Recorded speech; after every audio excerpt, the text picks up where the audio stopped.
dando la bienvenida al doctor Cristian Rojas, quien es especialista en cirugía general por la Universidad Central del Ecuador. Es doctor en medicina y cirugía por la Universidad Central del Ecuador. Cirujano general del Hospital San Francisco de Quito. Cirujano general del Hospital Padre Carolo, Un Canto a la Vida. Cirujano general del grupo Digeslab Center Quito. El doctor Cristian Rojas intervendrá con el tema criterios de electividad para cirugía bariátrica. Muy bien, doctor Rojas, buenas noches, bienvenido. En este momento usted puede activar su micrófono y compartir la pantalla para iniciar con su presentación. Muchas gracias. Muy buenas tardes a todos. Realmente es un honor poder compartir con ustedes algo de la experiencia que podemos tener en el lapso de estos años en esta linda profesión. El mensaje principal para todos es seguir adelante. Estamos viviendo un momento inesperado en la Tierra, nunca vivido por nadie, y solo queda en nosotros ser mejor y dar lo mejor para nuestros pacientes. Gracias por la confianza una vez más y empezamos. Vamos a hablar sobre los criterios de electividad para cirugía bariátrica. No tengo conflictos de interés, realmente. Las instituciones donde laboro, desde el año 400 a.C., ya dijo Hipócrates que es nocivo para la salud ingerir más alimento que el necesario para conservar la constitución corporal normal, mientras al mismo tiempo no se realiza el ejercicio necesario para contrarrestar dichos excesos. Entonces la OMS da la definición real de lo que es la obesidad y dice que se define como obesidad como una acumulación anormal o excesiva de grasa que puede ser perjudicial para la salud. Entonces nosotros ya sabemos que existen muchas escalas de clasificación. Obviamente la que siempre más vamos a utilizar es el índice de masa corporal, que desde hace muchos años se ha visto que es una escala que es la que más se acerca y es la que más fácil de utilizar, ¿no? Porque podemos utilizar resonancias magnéticas, InBodies, y no tenemos siempre la mano. Sabemos también que los índices para clasificar la obesidad están dados por la grasa, que tenemos el porcentaje de grasa corporal, que cuando sobrepasa 30 en la mujer, 35 en el hombre, perdón, 30 en la mujer o 35, ya estamos hablando de que es una obesidad, el exceso de esa grasa corporal. Y sobre todo que tenemos más riesgo metabólico cuando está más en la cintura que en la cadera. Entonces sabemos que el riesgo metabólico que conlleva la obesidad está dada a la obesidad central, a la barriga grande, ¿no es cierto? La cadera grande no está influenciada literalmente o realmente con un proceso metabólico que produzca un daño severo, más muchos pacientes sí pueden tener daños articulares y asociarse en cierta manera por el sobrepeso o por la obesidad que se lleva en la cadera. Hablando un poco de epidemiología, sabemos que la obesidad ahora es una pandemia, mata más que el COVID, y ahora que están juntos matan mucho más, producen mucha más enfermedad, más de 2.000 personas están afectadas en todo el mundo. Más o menos hay 4 millones de muertes al año asociadas a la obesidad, y desde 1975 hasta ahora se van triplicando las tasas de mortalidad y las tasas de obesidad a nivel mundial. Tanto es así que, por ejemplo, la población con sobrepeso, pues, se puede decir como autorreconocido de su real, en el último ensayo de Álvaro Merino, podemos ver que, por ejemplo, en México o en Chile, la tasa de obesidad y sobrepeso juntos, índices de más de 25 están por sobre 74% de la población, en Estados Unidos el 71%, en Finlandia el 68%. Entonces estamos viendo que realmente es una pandemia que está lacerando la salud de las personas, ¿no? Entonces se hace una proyección ya solo hablando de obesidad y estamos hablando que de aquí a 10 años en Estados Unidos casi la mitad de la población ya va a tener obesidad con índices de masa corporal de más de 30. México se queda corto porque dice que tiene 35, aunque sabemos que es el país que tiene una mayor tasa de obesidad por 100.000 habitantes. Realmente lo que es triste, lo que es penoso, es darnos cuenta que los países en vías de desarrollo tenemos realmente un mal pronóstico para el futuro con relación a la obesidad, porque las sociedades desarrolladas se ha visto que con el pasar del tiempo están tomando medidas para lograr contrarrestar esta pandemia, esta epidemia, esta enfermedad y el estrato social de las sociedades en vías de desarrollo están tendiendo a tener una mayor tasa de obesidad. Entonces, realmente es preocupante el futuro.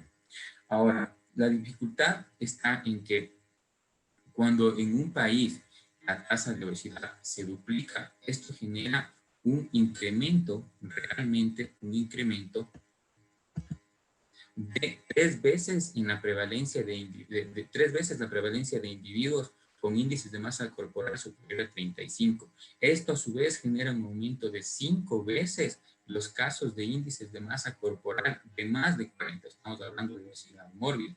Y esto a su vez incrementa el riesgo de 9 a 10 veces de tener individuos con índices de masa corporal de más de 50 kilogramos por metro cuadrado.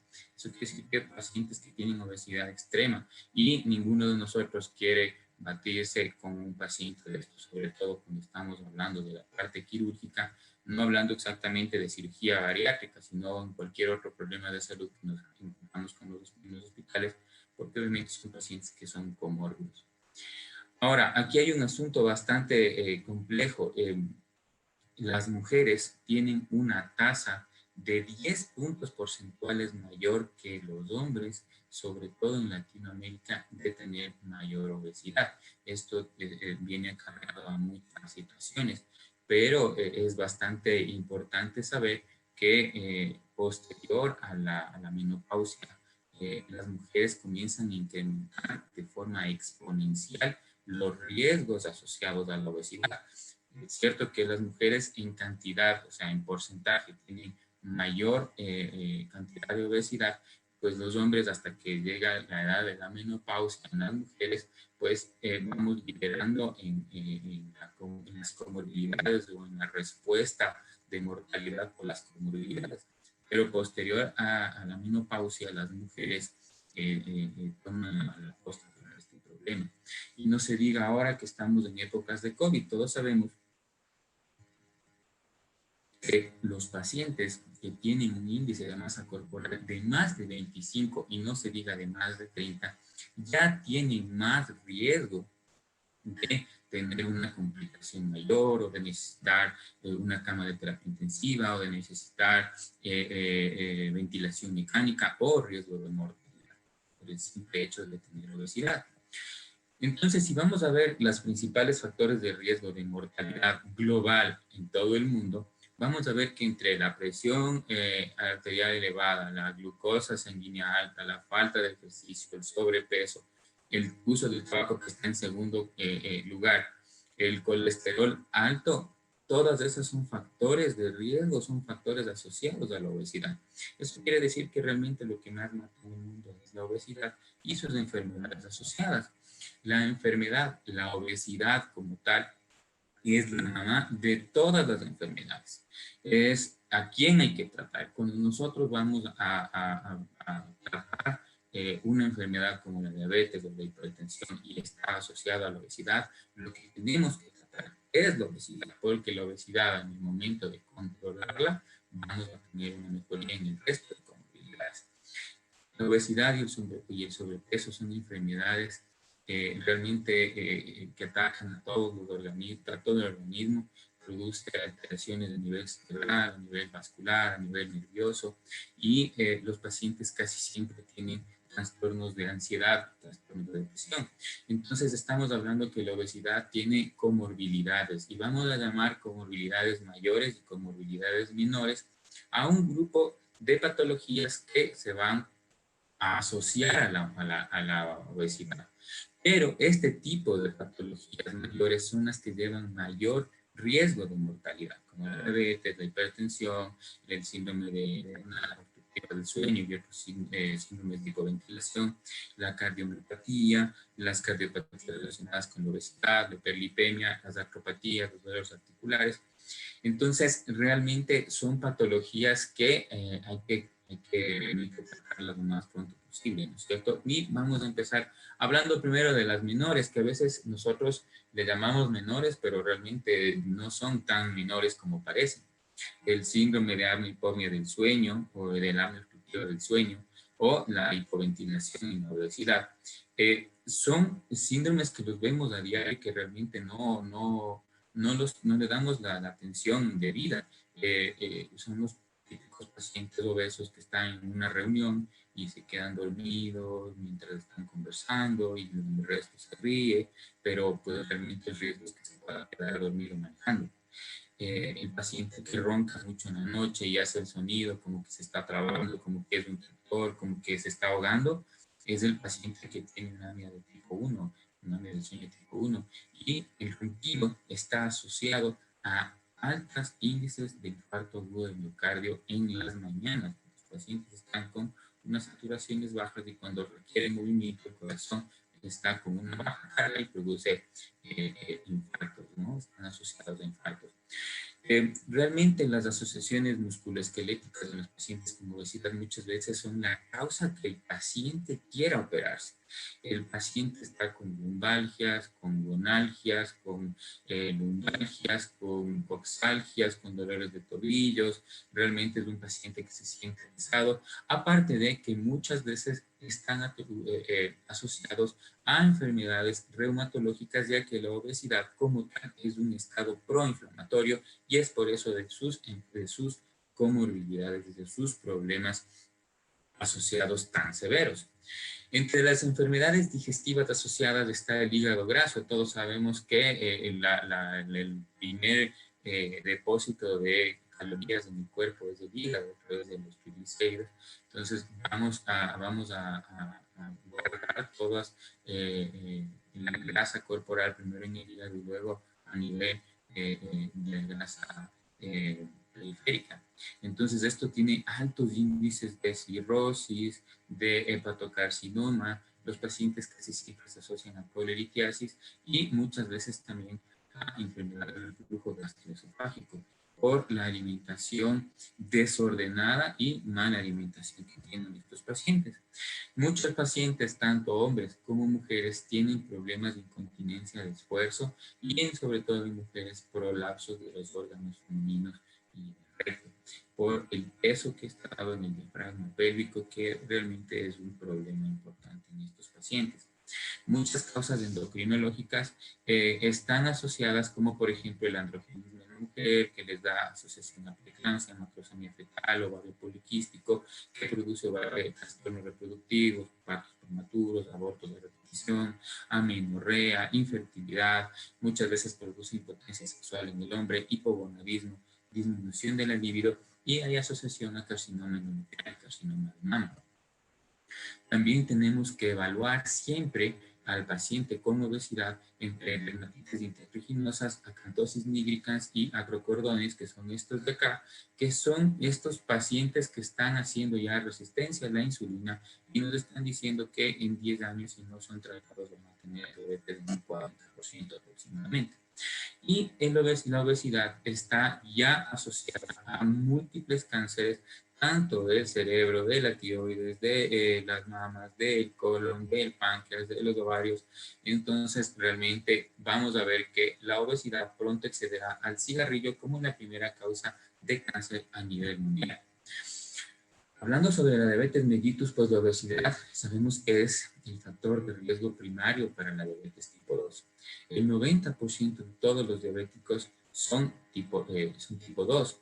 Y cuando tú tienes diabetes, si tú no tienes diabetes, pero tienes un índice de masa corporal de más de 30, realmente tienes un riesgo del 50% de hacer diabetes. Y si tienes un índice de más de 40, pues es probable que tengas un riesgo de más del 90% de tener diabetes posteriormente.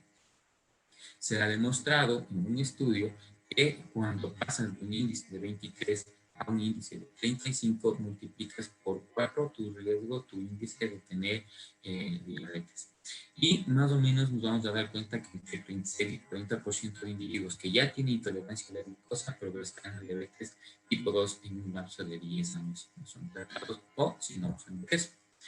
También sabemos que está asociado al síndrome metabólico. Aquí tenemos muchas de las clasificaciones que están ahorita actualizadas para determinar la posibilidad de tener un síndrome metabólico. Y muchas enfermedades cardíacas y de la vesícula biliar, cardíacas y enfermedades vasculares periféricas como la hipertensión arterial, varices en miembros inferiores, arteriosclerosis y aterosclerosis que están asociadas. Entonces, vamos a ver que el tratamiento de la obesidad está claramente estudiado y establecido que el tratamiento médico, quiere decir no quirúrgico, para el manejo de la obesidad, tiene una tasa de fracasos del 97% aproximadamente.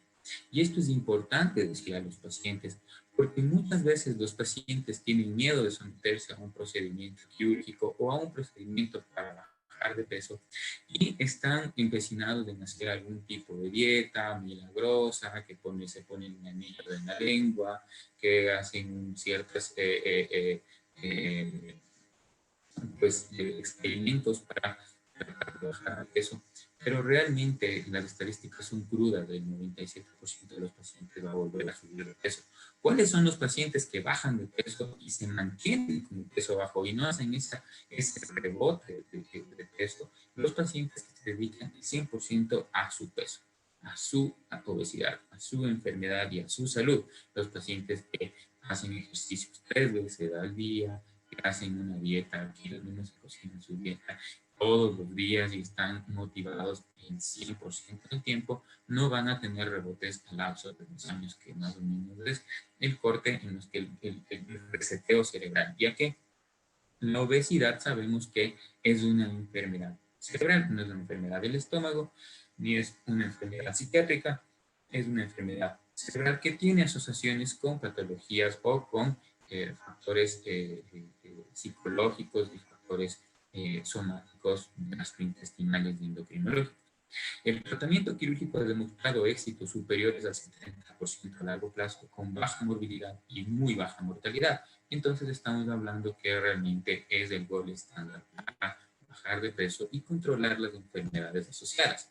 Debemos tener presente que la cirugía bariátrica no es una operación cosmética, es una cirugía gastrointestinal realizada en pacientes cuya obesidad pone en riesgo su vida. Entonces, no estamos buscando belleza, lo que estamos buscando es salud. Estamos buscando realmente que los pacientes mejoren sus comorbilidades y disminuyan el riesgo a futuro de tener enfermedades asociadas. Por ejemplo, estamos hablando de que los pacientes que se someten a procedimientos para bajar de peso, procedimientos quirúrgicos o procedimientos endoscópicos, cuando tienen las indicaciones debidas y logran bajar de peso, disminuyen el riesgo o aplazan el riesgo de tener complicaciones severas posteriores. ¿Cuáles son los tipos de procedimientos? Podemos poner procedimientos intragástricos o procedimientos quirúrgicos como balones, como procedimientos restrictivos, malabsortivos y mixtos. Entonces, en las últimas guías del 2020 de la Asociación Americana de Cirugía y de Endocrinología, pues ya nos están diciendo cuáles son las posibilidades de procedimientos quirúrgicos o de procedimientos endoscópicos para ofertar a los pacientes que tienen estos problemas de salud. Entre ellos y a la cabeza, obviamente, va a estar el bypass gástrico en vía de Roux y muchos de sus cirugías asociadas, ¿no? Ahora hay muchos tipos de procedimientos quirúrgicos asociados al bypass o mixtos para tener una evolución más adecuada.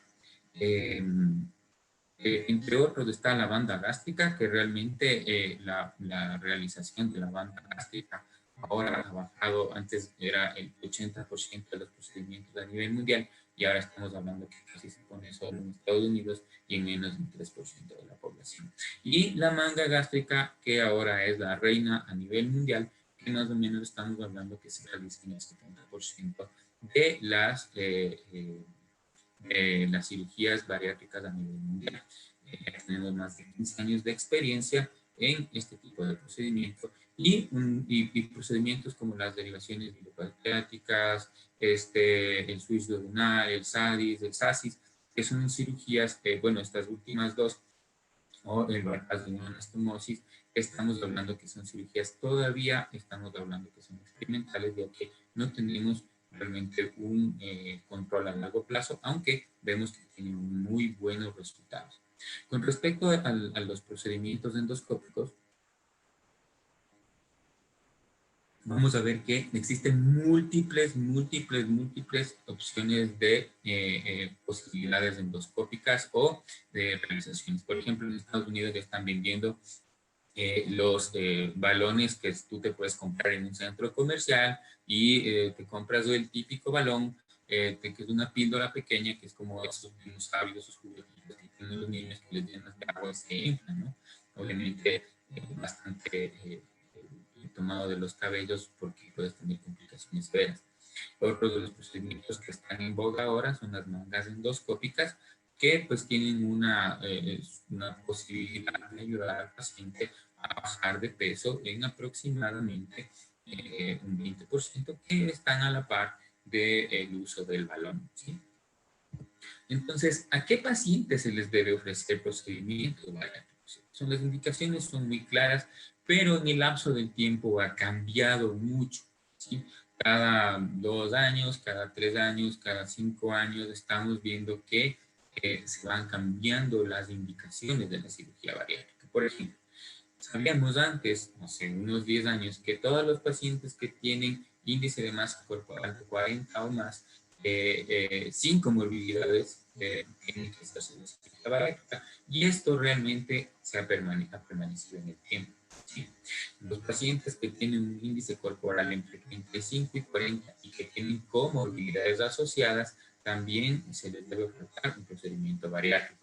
Pacientes que tienen un índice de masa corporal entre 30 y 35 con diabetes mellitus tipo 2 mal controlada a pesar de dieta y ejercicios, también se les debe ofertar estos procedimientos. El índice de masa corporal debe ser ajustado a la etnia y, por ejemplo, en los pacientes asiáticos, en los pacientes que son del continente, de la parte oriental del planeta, realmente tienen unos índices de diabetes elevados y son personas de estatura pequeña. Entonces, para ellos se baja 2.5 el índice. Quiere decir que para ellos la obesidad está en 27.5 y así sucesivamente. Pero yo realmente me pongo a pensar, y nosotros trabajamos en hospitales públicos, donde gran parte de nuestros pacientes, sobre todo mujeres, miden menos de 1,40 m, miden menos de 1,45 m, y son pacientes con obesidades severas. Y creo que como nosotros, como católicos, como asociación de cirujanos bariátricos de Latinoamérica, debemos solicitar que también se nos inmiscuyen esto, ya que nuestra etnia tiene altos índices de diabetes y también tenemos personas de muy baja, de muy baja estatura. Se debe considerar procedimientos bariátricos para lograr resultados óptimos con respecto a la salud y a la calidad de vida cuando la cantidad de peso necesaria para prevenir una patología asociada clínicamente significativa no se puede obtener utilizando solo un cambio estructurado del estilo de vida con terapia médica. ¿Qué quiere decir? Que si tienes un paciente con índice de masa corporal de más de 30 y que el paciente tiene alguna comorbilidad importante o tiene un factor de riesgo importante, debería poder decidir si desea puede utilizar una cirugía bariátrica para ayudarle con su patología de la obesidad, que es la madre de las patologías. Entonces, en las guías europeas es casi lo mismo. Estamos hablando de que el índice de masa corporal debe ser mayor de 40, los pacientes que tienen más de 35 más de una comorbilidad mayor, el paciente que tiene índice de masa corporal. Y otra cosa, el paciente que ha tenido un índice de masa corporal elevado hace un tiempo y ahora ha bajado de peso. Claro, el paciente bajó de peso porque está con diabetes, entonces el paciente por su diabetes bajó de peso porque está en su debut diabético, empezó a bajar de peso y ahora ya no es tributario de un procedimiento quirúrgico cuando el paciente sí tuvo una obesidad, tuvo con un índice de 35. ¿Sí? Pacientes que tienen obesidad, diabetes con índices de más de 35, pacientes que tienen diabetes tipo 2 con índices de más de 30, también se puede considerar de manera individualizada. Pero realmente, ¿qué es lo que está ocurriendo y qué es lo que nosotros debemos proponer? Porque nosotros lo que tenemos que ver es pacientes de forma prospectiva, pero también tenemos que ver pacientes de forma retrospectiva. Un paciente que ahora tiene 30 años y tiene un índice de masa corporal de 32, su papá es diabético, su abuelo es diabético, sus hermanos son diabéticos, pero él no tiene ninguna comorbilidad. Está haciendo un poco de alteración de glucosa en ayunas, pero se puede controlar realmente con un poco de medicación y ejercicio. Pero el paciente no puede bajar de peso. Estamos hablando que de aquí a 20 años, a 15 años o a 10 años, este paciente ha subido su índice de masa corporal porque realmente es difícil bajarlo, porque ya sabemos que las grasas son crudas, son reales y no podemos bajar de peso. Más bien va a subir el paciente. Entonces estamos hablando que un paciente que ya está de 42 años, que está con un índice de 38 y con diabetes, es un paciente que hemos perdido la posibilidad de rescatar esa cantidad o este porcentaje de células pancreáticas que no hubieran muerto por su diabetes haciendo un procedimiento quirúrgico antes. Entonces, el costo en salud va a ser mayor, el paciente ya va a tener comorbilidades de la diabetes, ya va a tener retinopatía diabética, el paciente ya va a tener un problema renal, ya va a tener arteriosclerosis, ya va a tener síndrome metabólico, ya va a tener dislipidemia, ya va a tener un problema hepático de un hígado graso, nesteatosis hepática no alcohólica. Entonces, estamos hablando que en retrospectiva, tú tienes un paciente de 42 años con un índice de 38 y tú le dices, ¿y por qué no se operó antes? Que antes no estaba permitido por las asociaciones. Entonces, cada vez las asociaciones de cirugía están disminuyendo los índices de masa que permiten ser operados los pacientes porque realmente se ve que es un beneficio para el paciente es un procedimiento. Hablando de adolescentes, deben ser operados en centros que tengan experiencia importante de adultos y de cirugía pediátrica, que tengan índices de masa de más de 40. Se dice que el corte debe ser de 16 años, pero en pacientes que tienen índices de más de 50 deben ser operados. En pacientes, esos pacientes que van a ser operados, que son adolescentes, tienen que tener por lo menos 6 meses de seguimiento del protocolo en un centro especializado, mostrar el desarrollo óseo y ser capaces de cumplir una evaluación médica y psicológica previa a la cirugía. Entonces, realmente la obesidad infantil es un problema severo actualmente. Estamos hablando de que la cifra de obesidad en niños menores a 12 años se ha quintuplicado. Estamos hablando que antes teníamos unos índices de obesidad en personas, en niños de menores de 12 a 14 años de aproximadamente el 2 al 3% y que ahora estamos con obesidades de hasta el 18%. ¿Qué quiere decir? Que nosotros estamos comiendo mal, estamos teniendo hábitos malos y peor con la pandemia y estamos enseñando a nuestros hijos a comer de una manera inadecuada. ¿Y qué quiere decir? Cuando nosotros empezamos a estudiar medicina, bueno, cuando yo empecé a estudiar medicina hace muchos años, diagnosticábamos diabetes a los 40 años, a los 45 años, pacientes que venían con diabetes. Ahora diagnosticamos pacientes con diabetes tipo 2 en obesos de 22, de 18, de 25 años y que realmente eso es lo que vamos a seguir evaluando. Estas son las indicaciones de cirugía bariátrica en adolescentes y niños. Como les había dicho, los pacientes pueden realizarse bypass gástrico, pueden realizarse manga gástrica, pero realmente lo que más se recomienda es la manga gástrica y realmente cuando uno va a los consensos puede escuchar que la edad de corte es de 16 años y siempre con un acompañamiento nutricional y psicológico muy estricto para poder mitigar los efectos de la cirugía en estos pacientes. Ahora, estamos hablando de la cirugía bariátrica en pacientes mayores.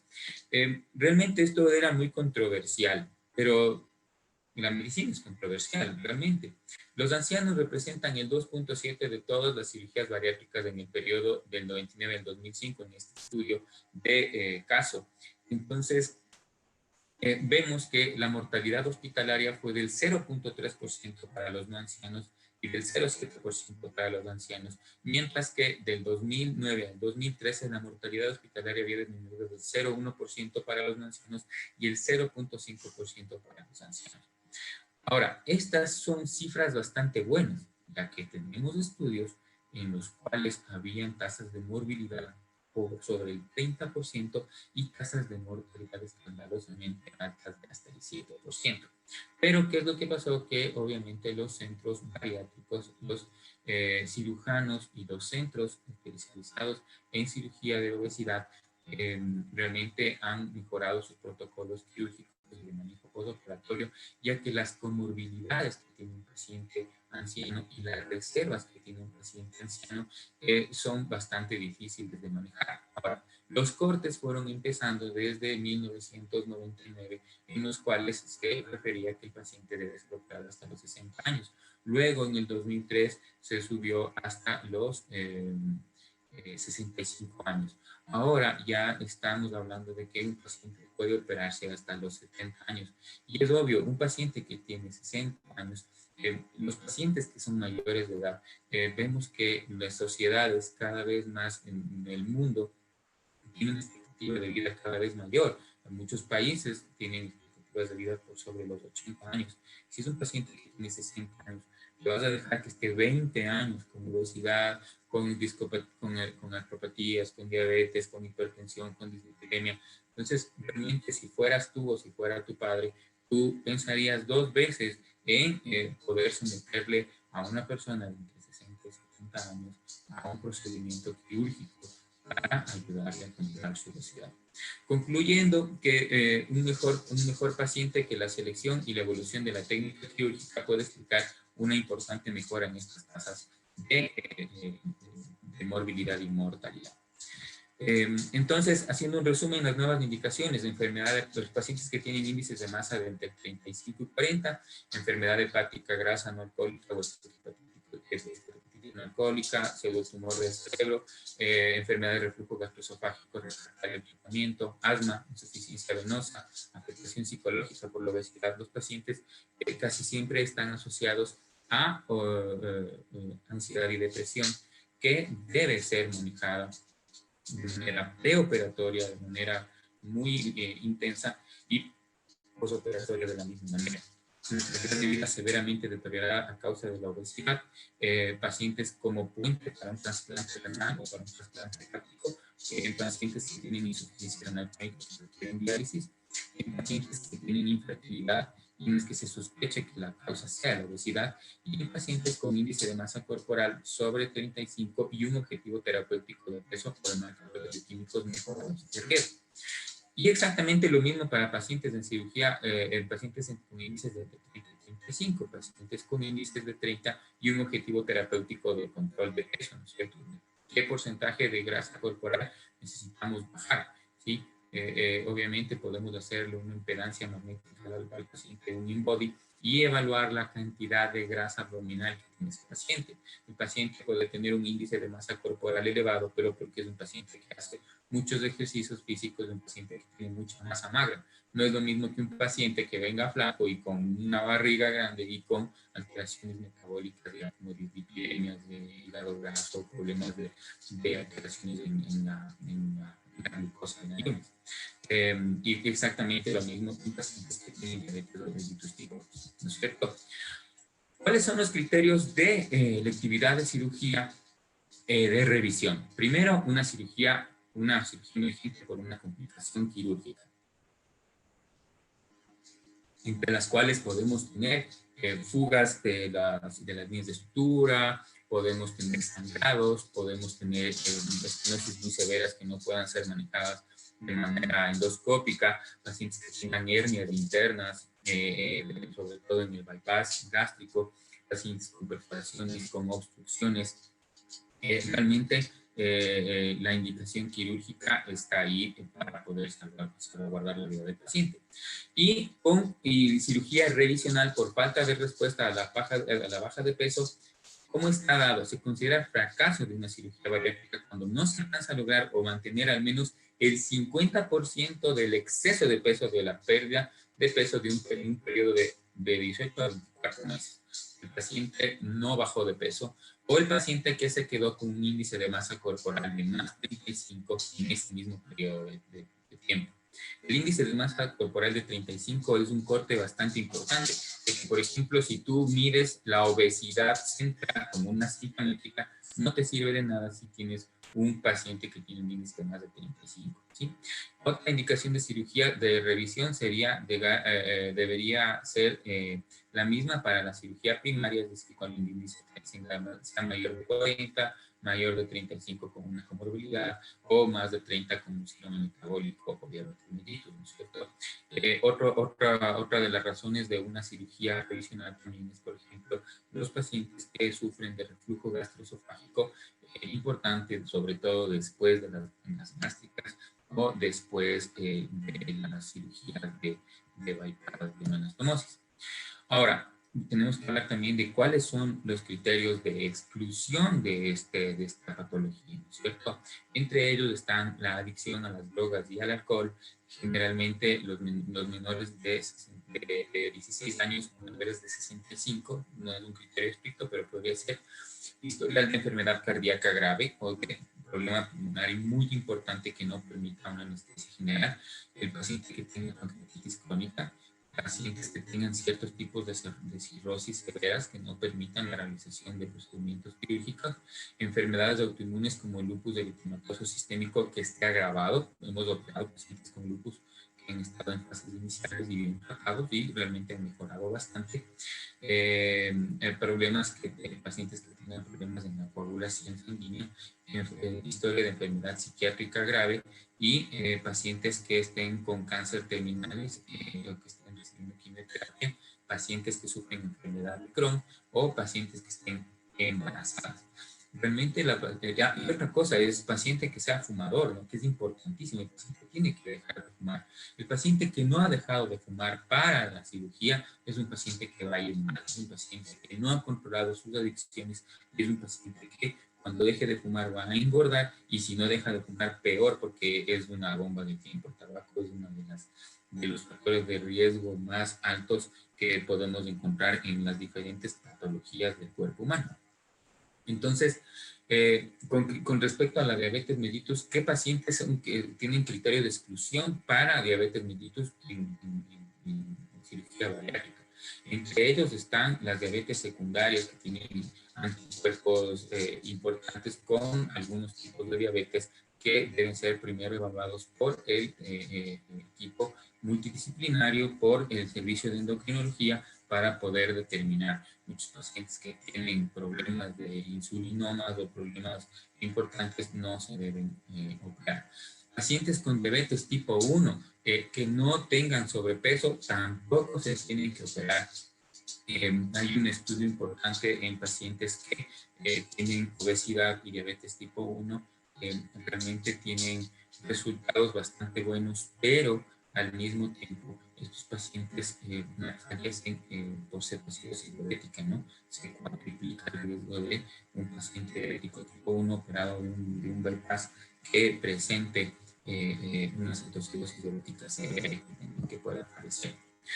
Entonces, todo esto que hemos hablado, tenemos que decirle al paciente que la cirugía bariátrica no es milagrosa. Esto no es un milagro. es un trabajo multidisciplinario. El paciente con obesidad va a tener que dejar sus malos hábitos. ¿Por qué? Porque una cirugía bariátrica tiene un índice, tiene una posibilidad de falla, tiene un índice de recidiva. Es el paciente que después de la cirugía no hace ejercicio, es el paciente que después de la recidiva sigue comiendo, es el paciente que no se cuida, que no lleva un registro de peso, es un paciente post-bypass que no se toma la medicación todos los días, es un paciente que sigue enamorado de la comida y que no le importa nada y persiste comiendo, es una paciente que no realiza actividad física adecuada, que no acude a las consultas médicas de forma regular.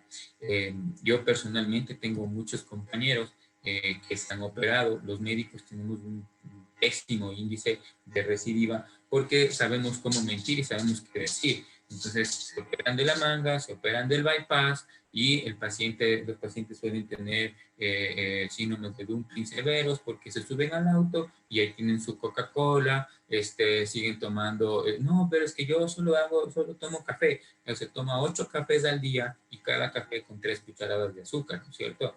O es el paciente que se sube al auto o llega a su casa y tiene guardados los chocolates o los dulces o es adicto al pan. Entonces, esos pacientes realmente van a tener una tasa de recidiva mala porque no se han asociado. Pero aún así, hablando de las tasas de recidiva, por ejemplo, aquí estamos hablando de los procedimientos. Aquí estamos hablando, por ejemplo, del porcentaje de peso que va a bajar, por ejemplo, con una banda gástrica que va a bajar entre el 25 y entre el 20 y el 25% del exceso de peso. Una manga gástrica va a bajar entre el 25 y el 30%. Un bypass gástrico en Yederud va a bajar entre el 30 y el 35% y una derivación en suizo-denal va a bajar en aproximadamente el 35 al 45%. Y aquí tenemos los efectos desfavorables de cada una de estas, ¿no es cierto? Y los aspectos favorables que, por ejemplo, manga gástrica es una cirugía fácil, realmente, técnicamente, pues podría decir que es fácil. La anastomosis es reproducible. Si tienes una falla, puedes hacer un bypass. No es reversible, no es lo malo que no es reversible, tiene un posible índice de fuga, de fuga anastomótica, fuga de grapas, y tenemos una posibilidad de tener de nuevo, o sea, de que el paciente adquiera un problema de un reflujo gastroesofágico, ¿no?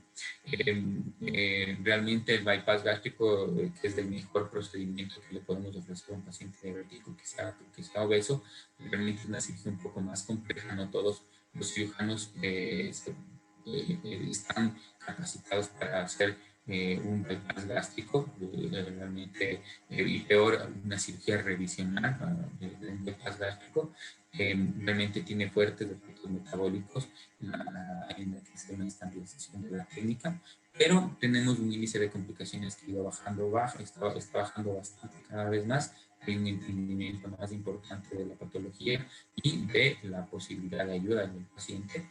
Y lo malo, obviamente, es que los pacientes pueden hacer hernias internas, posiblemente, siempre sí que puede cerrar el espacio el espacio de Petersen para evitar esto. El paciente siempre va a tener que tomar medicación, siempre va a tener que tomar vitaminas porque va a tener una deficiencia de micronutrientes por el mismo efecto del bypass. Y puede haber úlceras marginales, ¿no? El suizo-denal realmente es un problema que vamos a tener una mala asociación importante, pero en los pacientes muy obesos tenemos una evaluación, un control bastante bueno, ¿no? Los pacientes que tienen balones intragástricos o mangas endoscópicas, realmente el balón intragástrico puede perder hasta el 10 al 12% del exceso de peso. Son pacientes que se ponen el balón intragástrico cuando tienen pesos muy elevados y queremos bajarle un poco de peso al paciente, índice de 55, podemos bajarle un poco de peso para disminuir el riesgo quirúrgico y luego someter a una cirugía, o pacientes que no tienen una obesidad marcada, tienen una obesidad limítrofe o un sobrepeso por sobre 28, pues se puede utilizar. Con respecto a la manga endoscópica, Ahora hay un montón de procedimientos. Realmente el peor de todos, el que he visto últimamente, es la colocación de un tubo que se llama bulimia controlada, que es controlar, hacer un tubo de gastrostomía, donde tú comes, te alimentas de todo lo que tú quieres, y posterior a eso te abres el tubo y sacas lo que comiste por un tubo que está en el estómago. Me parece horroroso, pero pues aún así se ha visto que se han recogido datos importantes de esto. Por ejemplo, he visto que los pacientes que se ponen este tipo de procedimientos, que hacen este tipo de procedimientos, al transcurrir el tiempo, mastican mejor de lo que han comido, cuando ven lo que han comido, dicen, no, he comido algo que no debo, entonces comienzan a ir comiendo mejor. Obviamente es algo un poco no ortodoxo, pero bueno, son procedimientos que están ahí de prueba, ¿no? Y la manga gástrica endoscópica, pues, tiene un índice de baja de peso del 16, del 18%. Realmente es un poco difícil a mi pensar como cirujano. Yo no soy endoscopista. Realmente a nosotros nos ha tocado hacer conversiones de estas picaturas gástricas y de estas mangas gástricas hacia el bypass gástrico, y la deformación que hay en la cavidad abdominal y en el estómago es bastante complejo, aunque obviamente hay que darle su crédito. Es una manga y muchos pacientes tienen realmente muy buen resultado, pero obviamente mucho menor que el de una manga gástrica quirúrgica, ¿no? Una manga gástrica clásica. Entonces, realmente nosotros podemos ver que ese tipo de procedimientos sí tienen una validez.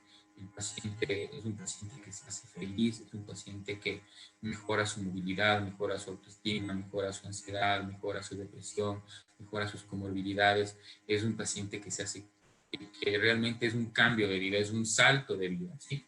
Porque la asociación entre la cirugía bariátrica y las comorbilidades, por ejemplo, entre la cirugía bariátrica se asocia a una reducción de la mortalidad a largo plazo, comparados con los pacientes que no se han operado de una manera terrible, de una manera muy grande. La reducción del riesgo relativo de cirugía bariátrica para el desarrollo de diabetes mellitus es de 61%, de hipertensión de 64%, de dislipidemia de más del 77%. Los pacientes que tienen diabetes bajan hasta un 73% a mediano plazo. Mira, esto es un seguimiento a 15 años, reduce la incidencia de diabetes en un 73%, y los pacientes no elegibles en un 67%. Entonces, ¿qué es lo que estamos hablando de los pacientes elegibles y no elegibles? ¿Por qué es que ahora estamos bajando los criterios de electividad? ¿Por qué por qué estamos modificando? ¿Por qué es dinámico esto? Porque los cirujanos se dan cuenta, no los cirujanos, el equipo bariátrico, el equipo endocrinólogo, nutricionista, deportólogo, psicólogo, médico internista, el fisioterapeuta, el respiratorio, todos se dan cuenta que la cirugía es efectiva en los pacientes. Entonces, cada vez están haciendo procedimientos experimentales en un montón de pacientes, y teniendo resultados realmente increíbles para la salud de los pacientes. Aquí podemos ver como, por ejemplo, una cirugía de un bypass gástrico versus una manga gástrica. A los 3 meses el paciente ha bajado los criterios de diabetes. Estábamos con pacientes que tenían glucosas por sobre 100, por sobre 100 en la cirugía, y al cabo de 3 meses ya han bajado sus niveles de glucosa y de hemoglobina glicosilada. Entonces, mira, realmente vamos a tener una remisión importante de diabetes y por un largo tiempo. Entonces, es un negocio buenísimo a largo plazo.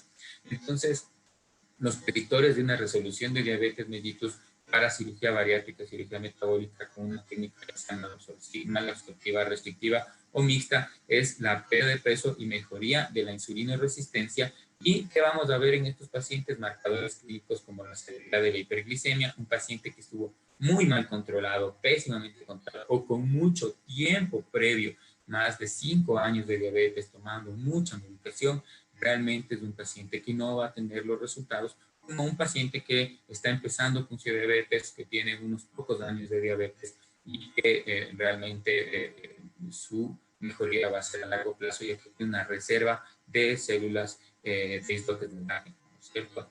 Entonces, pero aún así tú ves muchos pacientes que operas pacientes que tienen más de 8 años de diabetes, que están mal controlados y de la cirugía al día siguiente ya no necesitan sus antidiabéticos orales y se quedan 3, 4, 5, 8 años con una remisión importante de la diabetes. Me parece que es un excelente negocio que tú puedas retrasar la diabetes y sus comorbilidades posteriores por un tiempo de ese tiempo, ¿no? Entonces, vamos a ver cuál es la fisiopatología. Pues hay muchas formas de pensar de cuál es la fisiopatología, como la acción sobre el sistema nervioso central a nivel del fondo gástrico y de las vastas distales, la restricción calórica, el efecto antisecretorio del intestino anterior, el intestino corto, la modificación de la flora intestinal, la modificación en la circulación de bilis y el efecto incretínico del intestino distal. Son algunas de las teorías, ¿no? Entonces, tú puedes ver cómo realmente los pacientes cambian su vida para bien, cómo los pacientes lucen bien y realmente inician nuevos proyectos. Son pacientes que siempre van a querer iniciar nuevos proyectos, son pacientes que a largo plazo se enamoran de sí mismos y de su familia. Los efectos bariátricos que tenemos sobre la hipertensión arterial también son importantísimos. Los pacientes disminuyen o dejan de tomar su medicación habitual para la terapia intensiva. Mira la diferencia en la cantidad de medicamentos que están tomando los pacientes a largo plazo y la cantidad de pacientes que dejan de tomar medicación por varios años por controlar su peso. Muchos pacientes, por ejemplo, que tienen el síndrome de ovario poliquístico, realmente han dejado, tienen unas menstruaciones mejores, disminuye su hirsutismo, tienen niveles de testosterona más bajo, testosterona libre más bajo, baja el índice de masa corporal, mejora la diabetes, mejora la hipertensión. Entonces, realmente vemos que el ámbito de la cirugía bariátrica está yendo para todas partes. Ahora estamos listos para la cirugía bariátrica antes de un trasplante de hígado en pacientes que han tenido problemas de estetosis no alcohólica que hacen cirrosis y ameritan un trasplante hepático. Entonces el panorama futuro es excelente, ya que cada vez hay más técnicas quirúrgicas, cada vez tenemos mayor posibilidad de ayudar a los pacientes, cada vez tenemos equipos mejor conformados y los costos de procedimiento están bajando. Tenemos la posibilidad de hacer cirugía bariátrica y de cirugía robótica, perdón, y muchos otros aspectos. Entonces, tú puedes ver los resultados de los pacientes, los resultados reales de los pacientes que están ahí, que están a la mano y que tú solamente tienes que entrar y revisar los datos de cada paciente. Este es mi equipo quirúrgico, realmente son mis hermanos del alma, mis hermanos de profesión. Realmente agradezco el poder haber encontrado con ellos y muchas gracias por su atención. Muchas gracias, doctor Rojas, por la intervención. Es una gran introducción a este tema importante sobre el tratamiento de estas patologías. A continuación vamos a hacer unas pocas preguntas respecto al tema que han llegado desde el auditorio. Claro que sí. La primera pregunta, y es algo un poco más de la experiencia que hemos vivido pues, durante los últimos meses, durante la pandemia. Al tratarse estas cirugías, este procedimiento quirúrgico no es un procedimiento de emergencia. ¿Cuál ha sido el manejo que han realizado ustedes como servicio durante la pandemia por COVID? ¿Ha existido tal vez algún caso excepcional que se ha presentado o en qué momento debería ser un caso excepcional tratarse como emergencia? Realmente no, como emergencia no. En la dificultad que nosotros llegáramos a tener, o sea, realmente en los hospitales, en el hospital público, realmente la posibilidad de hacer cirugía bariátrica está negada. En los hospitales públicos no estamos realizando cirugía bariátrica, está suspendida la cirugía bariátrica.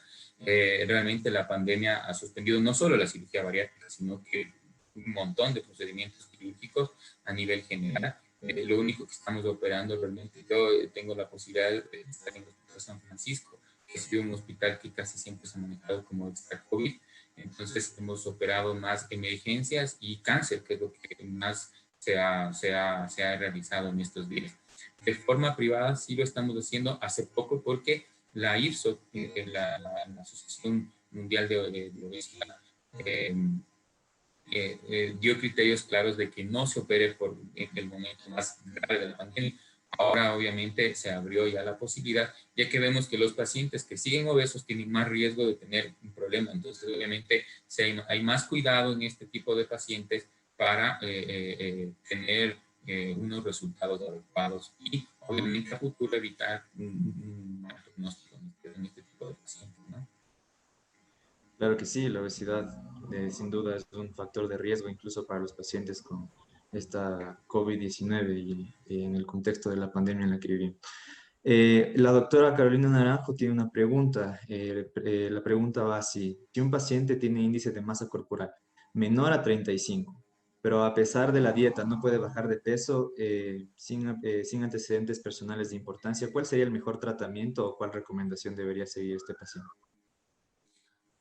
O sea, la paciente tiene que ser evaluada de forma general. O sea, la paciente tiene que ser evaluada por el equipo de cirugía bariátrica, tiene que ser evaluada para la posibilidad de un procedimiento clínico. Un índice de 35, ya, por ejemplo, al pensar en la posibilidad de poner un balón, ya está por detrás, no va a servirle el balón, el índice de masa corporal, el porcentaje de peso que baja el balón, no le va a servir a ella para llegar a su meta, a su peso ideal. Entonces, realmente no es recomendado. Realmente es una paciente que hay que estudiarle y si es que vemos que tiene una evaluación, una indicación quirúrgica, o si no tiene contraindicación, pues la mejor opción sería un procedimiento quirúrgico. Habría que evaluar sus comorbilidades para determinar qué cirugía es la que le podemos nosotros ofrecer para su beneficio. Muchas gracias, doctor Rojas. Una última pregunta. Respecto a los procedimientos no quirúrgicos, como había ya comentado usted, dentro de las opciones que existen, los balones intragástricos, ¿cuál es la oferta actual dentro del Ecuador? ¿Existe un acceso? ¿Considera usted que es algo accesible para los pacientes optar por estas opciones o todavía no se ha desarrollado tanto el mercado en ese sentido? En este momento es lo que más se está utilizando, realmente es lo que más se está haciendo, porque el balón intragástrico es un mecanismo mucho más económico. Tú puedes acceder a colocación de balones intragástricos desde los $2,000 hasta los $4,000. Entonces, y ahora están ofertando balones intragástricos digeribles, balones intragástricos de tipo de LICE, no tienes que hacer endoscopías, sino que a través de la valoración por rayos X.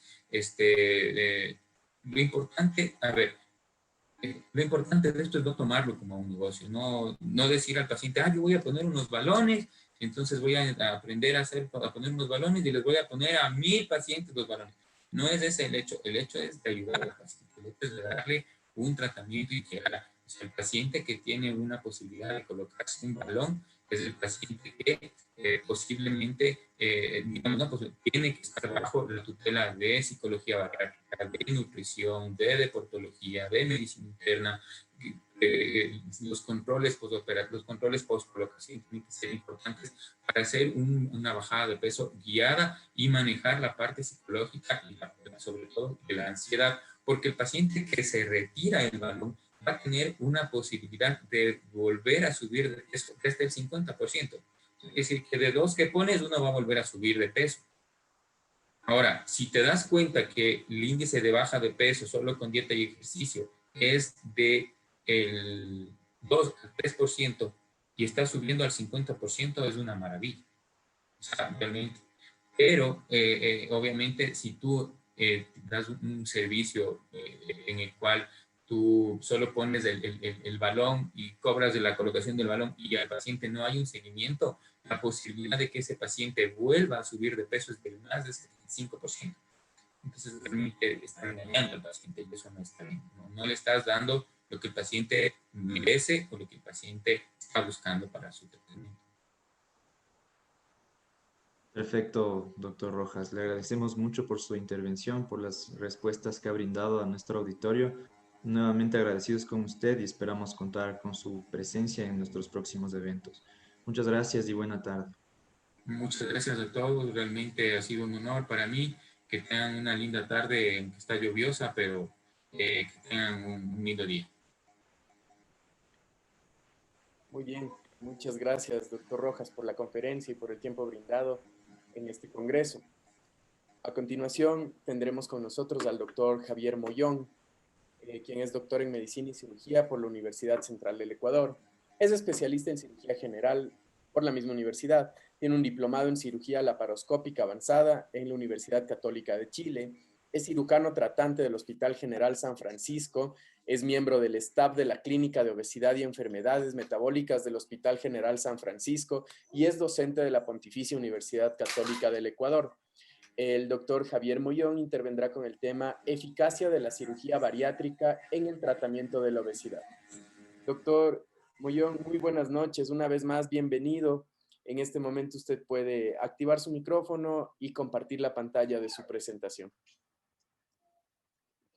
Muy buenas tardes con todos. En primer lugar, quiero agradecer al comité organizador y al comité científico por la invitación. Estoy muy contento de estar aquí y poder compartir con ustedes nuestras experiencias.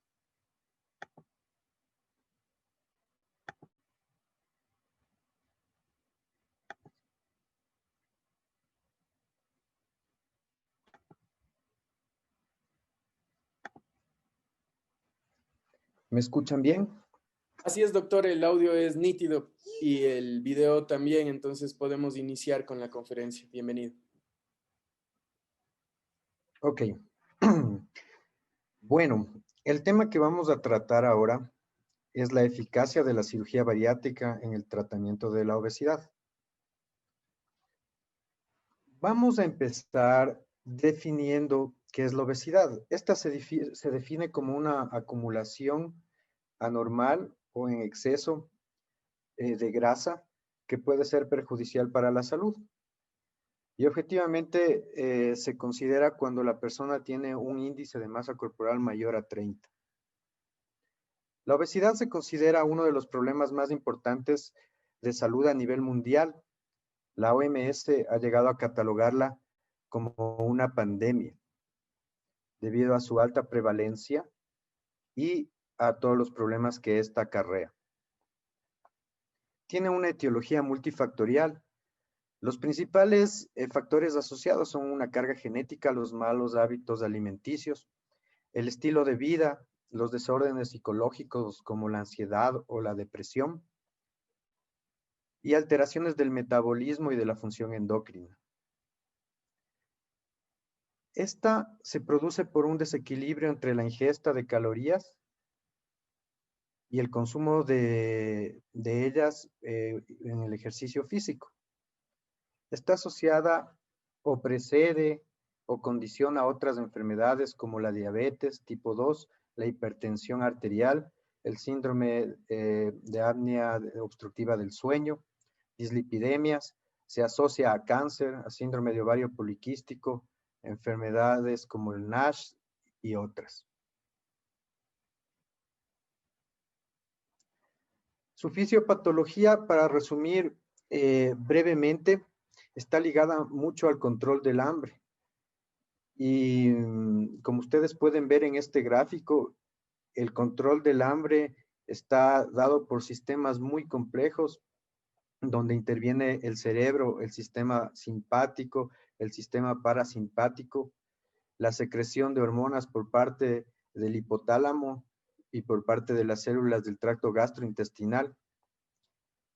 Y ahora muy estudiada la microbiota dentro de lo que es el estómago, y obviamente un desorden a nivel hormonal en donde participan la insulina, el glucagón y la leptina, la interleuquina 6, el factor de necrosis tumoral, etcétera, etcétera.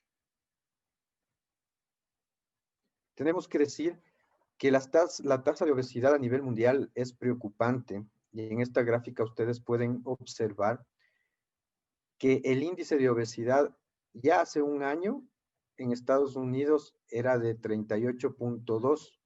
Y si es que ponemos en un solo cuartil la obesidad y el sobrepeso, pues bordearía el 60%.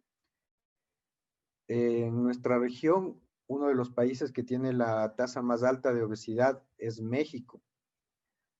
Pero el Ecuador no está desentendido de este problema.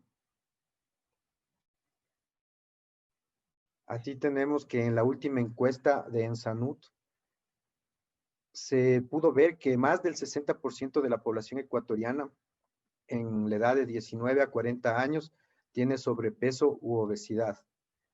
Y los valores de obesidad infantil y en adolescentes cada año están aumentando y son muy preocupantes.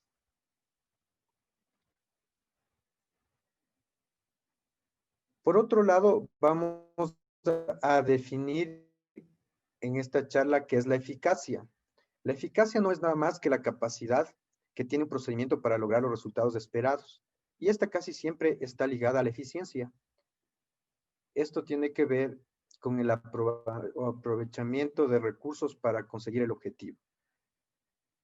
Cuando tenemos un equilibrio entre la eficacia y la eficiencia, podemos decir que tenemos efectividad. Y en esta charla lo que vamos a tratar es justamente eso, responder esta pregunta. ¿Es la cirugía bariátrica efectiva para el tratamiento de la obesidad? Es lo que vamos a ir desarrollando poco a poco. Para esto, vamos a hablar un poquito acerca de la cirugía bariátrica. La cirugía bariátrica lleva ya más de 60 años.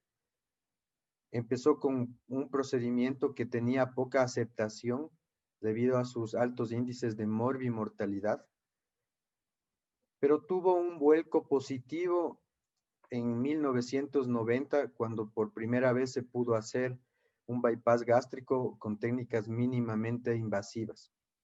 Aquí arranca la nueva era de la cirugía bariátrica, donde con el desarrollo de la tecnología y la estandarización de procedimientos, pudieron llegar los cirujanos a tener cifras de morbimortalidad aceptables, con lo cual esta cirugía se popularizó y posteriormente se pudieron describir estudios en los cuales se demostraba su efectividad.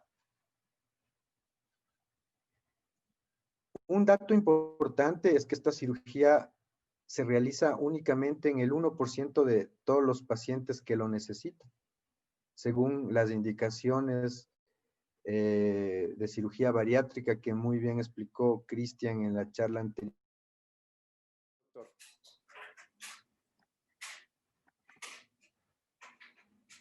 Ok, bueno, les pido disculpas, no sé qué pasó y se desconectó. Pero bueno, les estaba diciendo que no se conocen con exactitud los mecanismos por los cuales la cirugía bariátrica es tan efectiva, pero en lo que se tiene de conocimiento hasta el momento, sabemos que la cirugía bariátrica modifica algunas hormonas, aparte de modificar el tracto gastrointestinal y producir restricción y mala absorción, modifica ciertos mecanismos hormonales, disminuyendo la secreción de grelina, aumentando el GLP-1, hay modificación en los ácidos biliares, en la leptina, y esto hace que el paciente tenga saciedad. De esta manera ocurre totalmente lo contrario que en el paciente que está haciendo ejercicio físico y que está haciendo una dieta. Todas estas hormonas aumentan y disminuyen, prácticamente saboteando que esa persona pueda bajar de peso. Entonces, esta modificación hormonal es la que hace que la cirugía bariátrica sea exitosa. Y en esta charla nos vamos a preguntar si esta cirugía es segura, si es costo eficiente, si la baja de peso que produce es suficiente, si controla las enfermedades asociadas, qué tanto perdura en el tiempo y si al final modifica el riesgo cardiovascular. Aquí tenemos los principales procedimientos bariátricos que se realizan en la actualidad. El que se realiza con mayor frecuencia a nivel mundial es la manga gástrica, que hasta el año anterior alcanzaba un 61% en Estados Unidos, un porcentaje menor, alrededor del 50% a nivel mundial. En este procedimiento, básicamente lo que se hace es retirar el 80% del estómago y producir un tubo gástrico que le permite al paciente comer en poca cantidad, y aparte también hay una modificación hormonal importante por la cual tiene beneficio.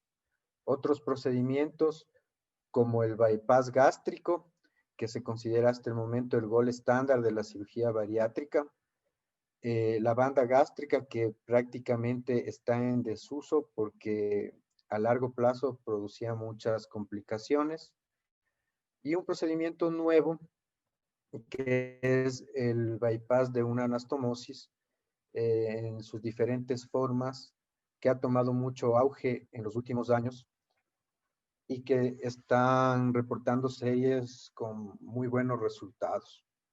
También tenemos el switch duodenal, que es un procedimiento básicamente se lo realiza en pacientes súper obesos.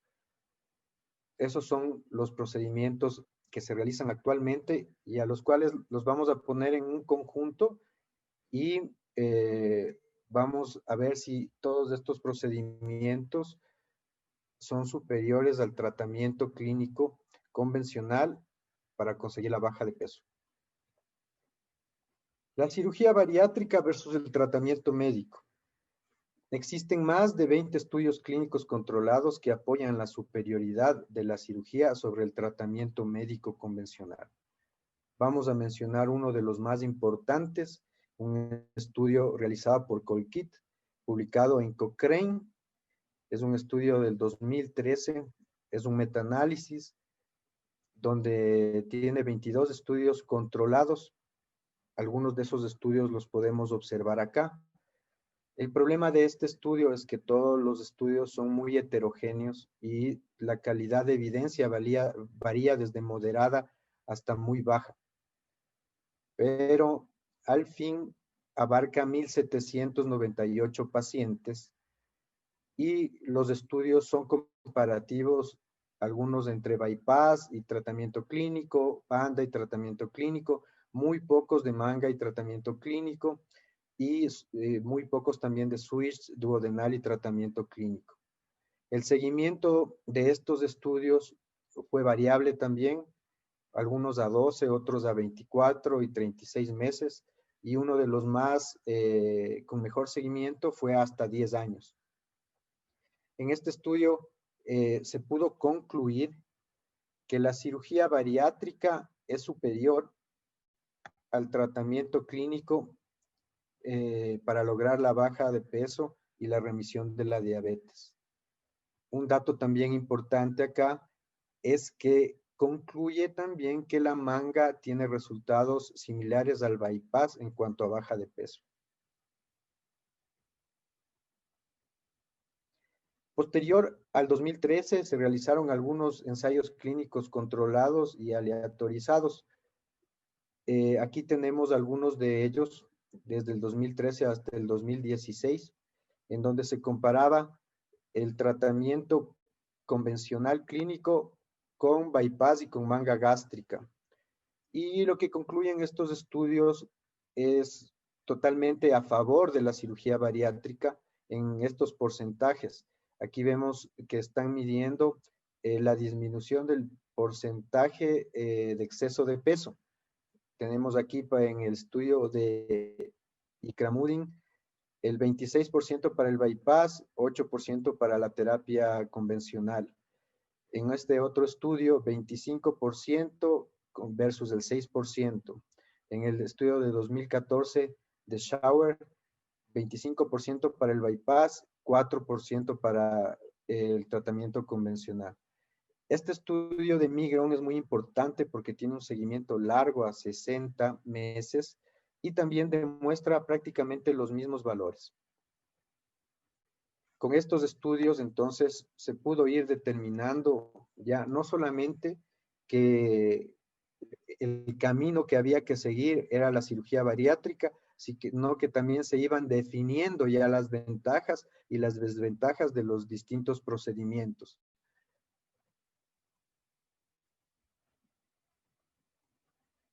En cuanto a comparar la cirugía bariátrica y la baja de peso, sabemos que los procedimientos bariátricos modernos son efectivos para producir una baja de peso. Los actuales ensayos clínicos aleatorizados demuestran que el bypass gástrico y la manga gástrica tienen resultados similares en cuanto a baja de peso. Y eso es un punto un poco controversial porque estudios observacionales hechos posteriormente con una gran cantidad de pacientes demuestran cierto beneficio por el bypass. También estos estudios han determinado que la reganancia de peso a partir de los 2 años se estima menor del 5% del peso inicial, ocurre en la mayoría de pacientes. Pero cuando es mayor del 5% ya podemos empezar a hablar de pacientes que reganan. Y esos son otros índices. Aquí mostramos un estudio publicado en el 2019 en Obesity Surgery. Es una revisión sistemática con 45 estudios, donde el objetivo,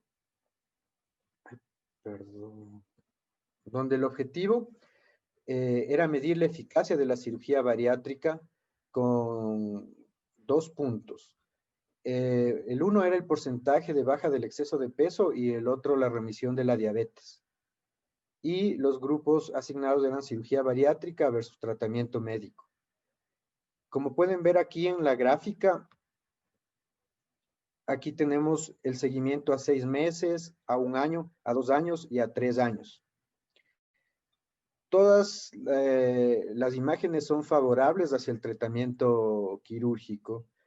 Y lo interesante es analizar que los diferentes procedimientos van variando su efectividad a lo largo del tiempo. Así tenemos que la manga gástrica y el bypass gástrico se mantienen casi estables hasta el año. Después del segundo año, el bypass mantiene esa baja de peso, la manga empieza a disminuir un poco y obviamente el switch duodenal es el que produce la mayor baja de peso en el tiempo.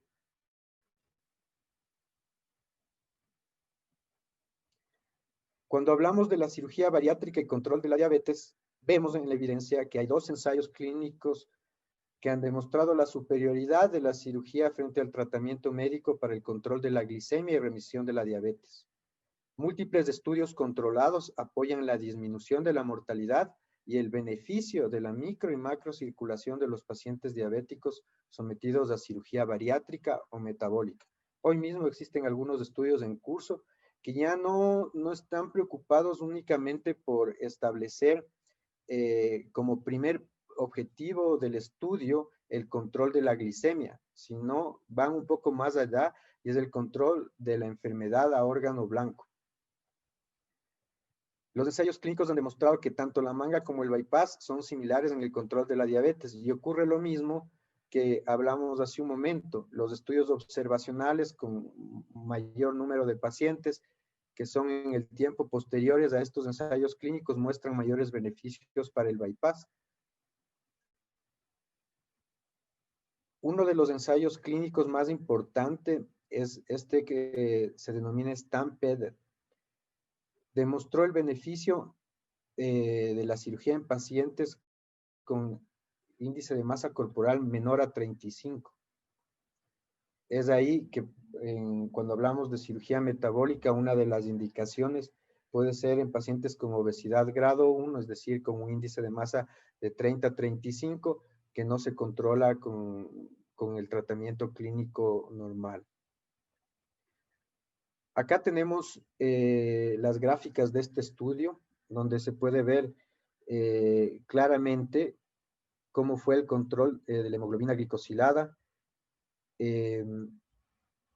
cómo varió el índice de masa corporal con los distintos procedimientos y también una relación en cuanto a los pacientes antes de la cirugía y después de la cirugía, qué pasaba con la medicación. Aquí podemos ver que la mayoría de los pacientes que recibieron un procedimiento quirúrgico tuvieron siempre mejoría. Algunos dejaron de inyectarse insulina en un porcentaje importante, otros dejaron de consumir medicamentos por vía oral y otros inclusive dejaron de tomar y de inyectarse insulina. Este fue un ensayo clínico controlado y randomizado, abarcó 150 pacientes. El objetivo era comparar el tratamiento médico versus la cirugía más tratamiento médico. El resultado primario fue alcanzar una hemoglobina glicosilada igual o menor de 6. Tuvo 5 años de seguimiento. El 90% de estos pacientes consiguieron ese seguimiento, que es un punto a favor en este estudio. Y el índice de masa corporal fue desde 27 hasta 43. Los resultados, el bypass, 29% de remisión de diabetes, manga 23% y el tratamiento médico 5%. El resto de pacientes no quiere decir que no tuvo beneficio con la cirugía, que si bien no remitió su diabetes, pues mejoró en algunas formas, ya sea por dejar de tomar algún medicamento o mejoró mucho en relación al control glicémico anterior. Aquí tenemos este estudio que lo mencionamos anteriormente y también se enfocó en medir la remisión de diabetes. Fue realizado en el 2019, es un metaanálisis, como dijimos, con 45 estudios controlados. El objetivo fue la remisión de diabetes, tratamiento médico versus cirugía. Lo resaltante de este estudio es que no existieron diferencias significativas entre el switch duodenal, el bypass gástrico y la manga en la remisión de diabetes. Este es un estudio un poco más actualizado del 2020, publicado en JAMA por David Artum. En este estudio podemos, como ustedes ven acá, podemos precisar que la remisión de la diabetes se produjo en casi todos los estudios en porcentajes superiores al tratamiento médico convencional y con valores de P con significancia estadística.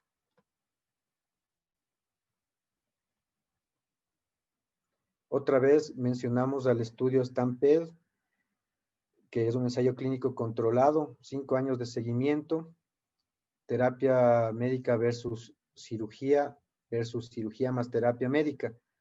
Una importante conclusión de este estudio fue que la cirugía más la terapia médica es más eficiente para controlar y remitir la hiperglicemia. Antes, todos los estudios perseguían que la cirugía iba a reemplazar a los medicamentos. Este estudio abre la puerta para establecer que la glicemia va a estar mucho mejor controlada si es que combinamos tanto la terapia quirúrgica con la terapia médica, y esto va a repercutir directamente en los órganos blancos del paciente. En cuanto al control de la hipertensión arterial, el 68% de los pacientes obesos están asociados a hipertensión. Clínicos demuestran que la cirugía mejora o produce la remisión de la hipertensión y de las dislipidemias. La hipertensión remite del 43 al 83% luego de una cirugía bariátrica. Este dato es tan amplio porque depende mucho del tipo de procedimiento que se realiza y del tiempo de seguimiento. Varios metaanálisis muestran que los mejores resultados para el control de la hipertensión pueden atribuirse al bypass gástrico. y los pacientes podrían volver a necesitar antihipertensivos después de 10 años de la cirugía. La dislipidemia se encuentra en el 64% de los pacientes obesos. El índice de remisión de la dislipidemia va desde el 29 al 40% en general, con un procedimiento bariátrico. Y el bypass podría tener mejores resultados en relación a la manga gástrica. Cabe anotar también que los estudios a 3 años y a 4 años del minigastric bypass están demostrando, en teoría, resultados superiores a los del bypass normal, pero se critica mucho cómo están estructurados esos estudios. En cuanto al control de las otras comorbilidades, la cirugía bariátrica mejora el psoas en todos los casos, casi mayor del 90% la mejoría del síndrome obstructivo de apnea del sueño. La cirugía bariátrica demostró disminuir el índice de complicaciones, el tiempo operatorio y de hospitalización en personas con intervenciones ortopédicas. Hay algunos estudios interesantes que concluyen que los resultados después de prótesis de rodilla o cirugías que tienen que ver con la columna, estos resultados se optimizan si el paciente baja de peso, y la cirugía bariátrica es muy útil para conseguirlo. También hay estudios que muestran que la incontinencia urinaria va a mejorar tanto en hombres como en mujeres, de 49 y 18% a 22 y 9.8%. La obesidad está relacionada con el cáncer. Se ha considerado que es un factor importante de riesgo para el cáncer de mama, endometrio, colon, hígado y páncreas. Todo esto se ha tomado de 8 estudios observacionales. Y hay datos que involucran 635.642 pacientes. Estos estudios sugieren que la cirugía bariátrica podría reducir el riesgo de cáncer con un OR de 0.7. Ahora vamos a tomar el riesgo, la reducción del riesgo cardiovascular. Si ya sabemos que la cirugía bariátrica es superior que el tratamiento médico convencional, y sabemos también que es efectiva para disminuir el peso, para bajar el peso, y sabemos también que es efectiva en controlar o mejorar las comorbilidades, la siguiente pregunta es: un paciente que baja de peso, que controla sus comorbilidades, ¿en realidad tiene un beneficio a largo plazo? Y por eso nos hacemos esta pregunta: ¿disminuye el riesgo cardiovascular? Este es uno de los estudios clásicos y más importantes porque es un estudio que ha tenido cautivo una población y la ha podido analizar con varias publicaciones en el tiempo, en el 2004, en el 2007 y en el 2012. Es un estudio hecho en Suecia, es un estudio prospectivo, controlado, pero no es randomizado. El objetivo es establecer la relación entre cirugía bariátrica, pérdida de peso. Los pacientes fueron reclutados desde 1987 al 2001. Aquí hay que recalcar que en ese tiempo los procedimientos que se hacían en cirugía bariátrica eran el bypass gástrico y la banda gástrica. Posteriormente, en los otros informes ya aparece el slip gástrico. El seguimiento promedio fue de 14.7 años. En el grupo de los pacientes que tenía obesidad y fue a cirugía, había 2010 pacientes, versus los pacientes que tenían obesidad y fueron a tratamiento clínico, 2037. Aquí en esta tabla, en este gráfico podemos observar los resultados del estudio que tienen que ver en cuanto a los cambios en el peso. En la línea superior acá podemos ver los controles y acá tenemos los pacientes que fueron sometidos a cirugía. Y acá tenemos un gráfico que intenta mostrar los eventos cardiovasculares fatales y los eventos cardiovasculares totales en todo el seguimiento de estos pacientes. Podemos ver que los pacientes que no tuvieron cirugía están en esta línea clara y como pueden ver, a lo largo del tiempo tienen más riesgo de tener eventos cardiovasculares fatales. Lo mismo ocurre cuando se ven los eventos cardiovasculares totales. De cierta manera, la cirugía, el control de comorbilidades son un factor de protección para estos pacientes. El estudio indicó que hubo muertes cardiovasculares en 28 pacientes del grupo de la cirugía y en 49 pacientes del grupo sin cirugía. Y los eventos cardiovasculares totales fueron 199 en el grupo de cirugía y 234 en el grupo sin cirugía. Esto hace que haya una diferencia significativamente estadística con un HR de 0.67, lo que nos hace pensar que los pacientes obesos que se tratan mediante cirugía van a ser pacientes que no solo van a controlar sus comorbilidades, sino que van a mejorar su calidad de vida y ¿por qué? Porque van a tener menos accidentes cerebrovasculares, van a tener menos infartos y van a tener menos riesgo de muerte por este tipo de eventos.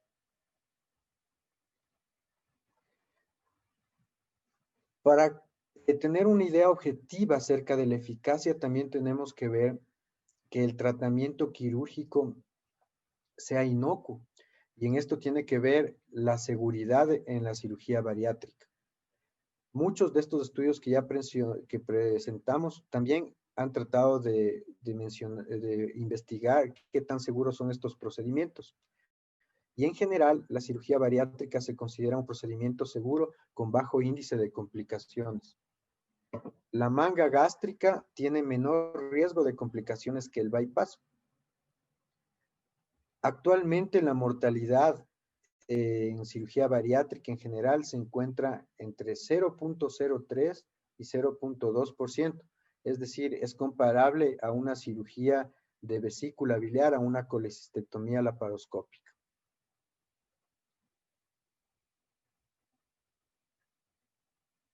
Este estudio realizado por Su-Shin Chang trata de mostrar la efectividad y los riesgos de la cirugía bariátrica en una corte desde el 2003 al 2012. Es un metaanálisis donde incluyen 164 estudios, de los cuales 37 son estudios controlados randomizados y 127 son observacionales. Agrupan alrededor de 161.756 pacientes y miden los índices de mortalidad. Aquí podemos ver en esta tabla, por ejemplo, que se estima el 0.5 la mortalidad en este grupo. Y en general, la mortalidad de este estudio está entre 0.08 y 0.31%. Por lo cual se concluye que la cirugía bariátrica es un procedimiento seguro en general. Y si es que desmenuzamos cada uno de los procedimientos, podemos decir que el bypass gástrico tiene mayor riesgo que una manga y que el switch duodenal tiene mayores riesgos que un bypass. Lo que pasa con el minigastri bypass está todavía por definirse. Hay que ver qué complicaciones tardías podría tener, no solo perioperatorias, sino a nivel de déficit nutricionales. Este es otro estudio que ya lo habíamos mencionado antes, pero que también mide la morbimortalidad en los distintos procedimientos. Y aquí en línea roja tenemos al bypass gástrico, en azul tenemos al sleeve gástrico o manga, la banda en verde. y las diferentes complicaciones que pueden haber. Tenemos que en hernias el bypass gástrico va a tener el índice más alto de complicaciones por su misma naturaleza, obstrucciones o estrecheces, sangrado, filtraciones, infección del sitio quirúrgico y úlceras.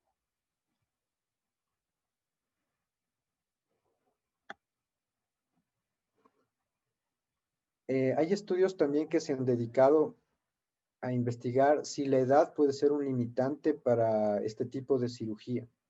Y aquí tenemos una revisión sistemática que se hizo en pacientes mayores de 60 años. Agrupó 69 estudios clínicos controlados y concluyó que no existió diferencias significativas en cuanto a baja de peso y complicaciones entre pacientes jóvenes y mayores de 60 años. Por lo tanto, la edad no es por sí sola un factor limitante para la cirugía bariátrica. Se tiene que ver la condición clínica del paciente antes que la edad. Y las guías, especialmente la guía americana, establece como un límite para este tipo de procedimiento los 65 años.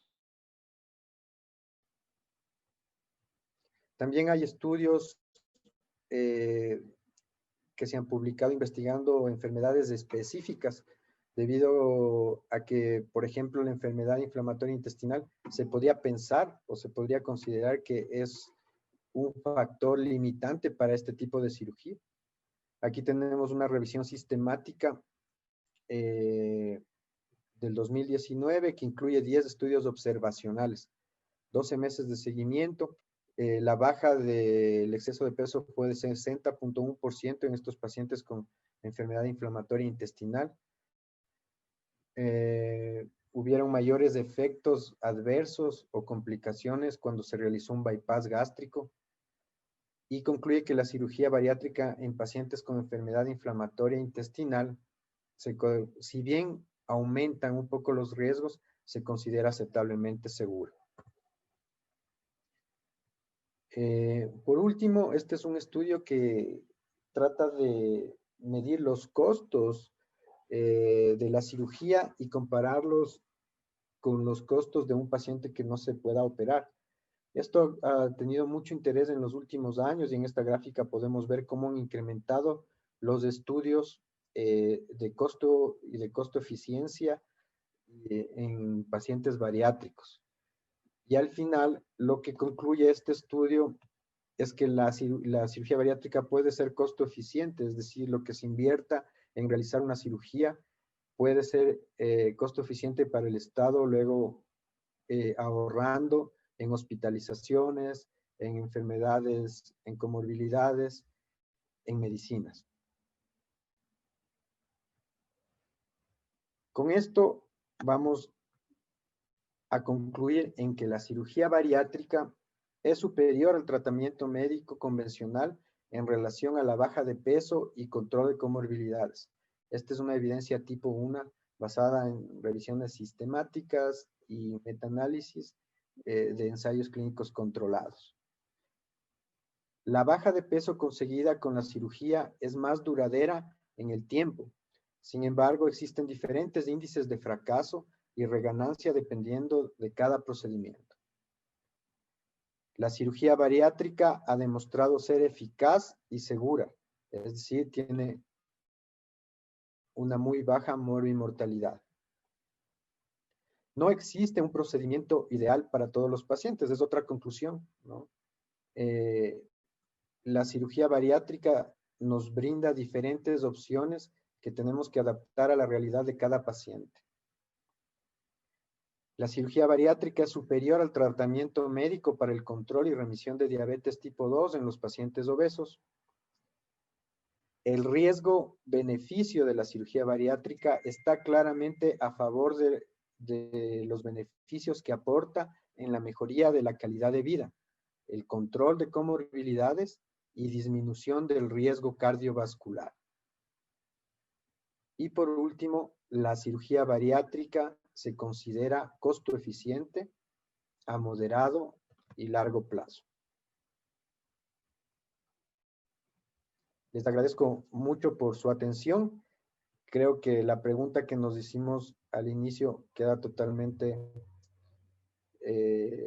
se ha resuelto claramente, y la cirugía bariátrica en este momento es el camino para el tratamiento de los pacientes con obesidades moderadas y severas, para propender controlar sus comorbilidades, mejorar su calidad de vida, darles más años de vida.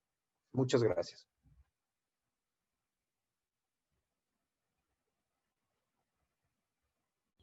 Muchas gracias, el doctor Moyón, por su gran exposición. En realidad nos deja bastante claro todos estos procedimientos y la eficacia y la seguridad con la cual son realizados. Vamos a proceder con las preguntas, doctor Moyón. Una pregunta que quedó un poco también pendiente de la anterior exposición y que tiene mucha relación con lo que hablamos ahora.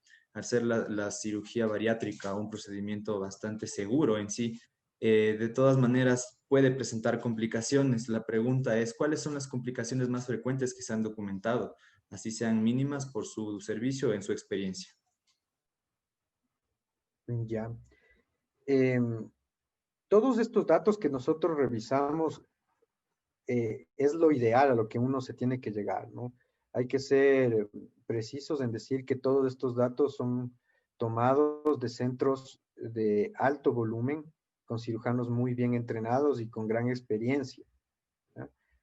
Necesitamos nosotros replicar estos números, para poder ofrecer este procedimiento con seguridad. Eso es lo que a donde deberíamos llegar. Las complicaciones más frecuentes, van a tener que ver con cada procedimiento. Eh, pero podríamos resumir en las filtraciones, cuando hay una dehiscencia de la sutura, los sangrados que pueden ir desde sangrados leves a sangrados que ameriten transfusiones y a sangrados que ameriten reintervenciones. Los sangrados pueden ser endoluminales, los sangrados pueden ser hacia la cavidad peritoneal, o inclusive pueden ser sangrados de la pared de los puertos de la paroscopía. En infecciones del sitio quirúrgico, más a largo plazo podemos tener estenosis tanto de la manga como del bypass. En el bypass podemos tener obstrucciones intestinales cuando se producen hernias internas. En el bypass también podemos tener úlceras marginales que pueden sangrar, es decir, una úlcera que sangra a nivel de la anastomosis, o inclusive se puede perforar. Esas son las complicaciones más frecuentes que se pueden ver de los procedimientos bariátricos. Gracias, doctor Moyón, por la respuesta. La siguiente pregunta viene por la doctora Catherine Ruiz. ¿Qué tanta eficacia tiene el balón gástrico y por cuánto tiempo es recomendable usarlo? Tal vez un pequeño recordatorio respecto a el tiempo, sobre todo en el que hay que utilizar el balón.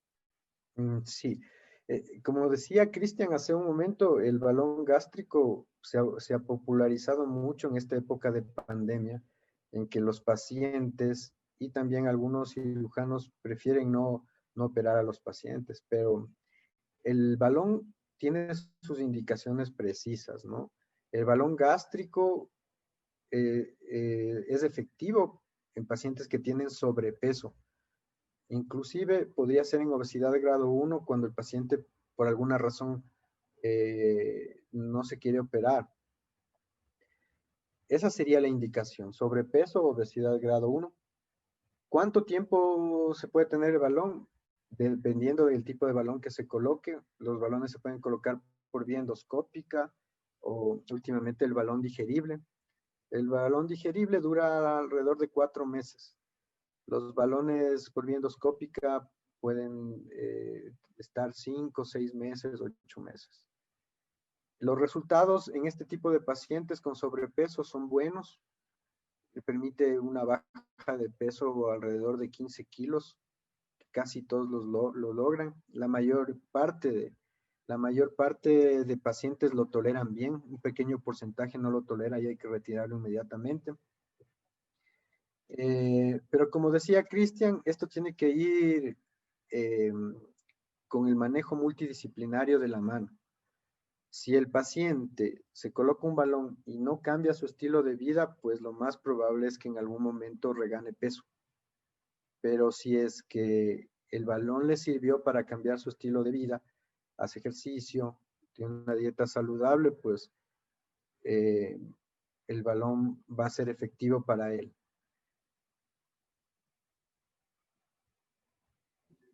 Perfecto, doctor, muchas gracias. Estas serían todas las preguntas por el momento. Nosotros estamos muy agradecidos con su exposición y por la intervención que ha brindado a nuestro auditorio. Esperamos contar con su presencia en una próxima ocasión y nuevamente muy agradecidos por la intervención y por las especificaciones que nos ha dado. Muchas gracias. Les agradezco a todos y una feliz noche.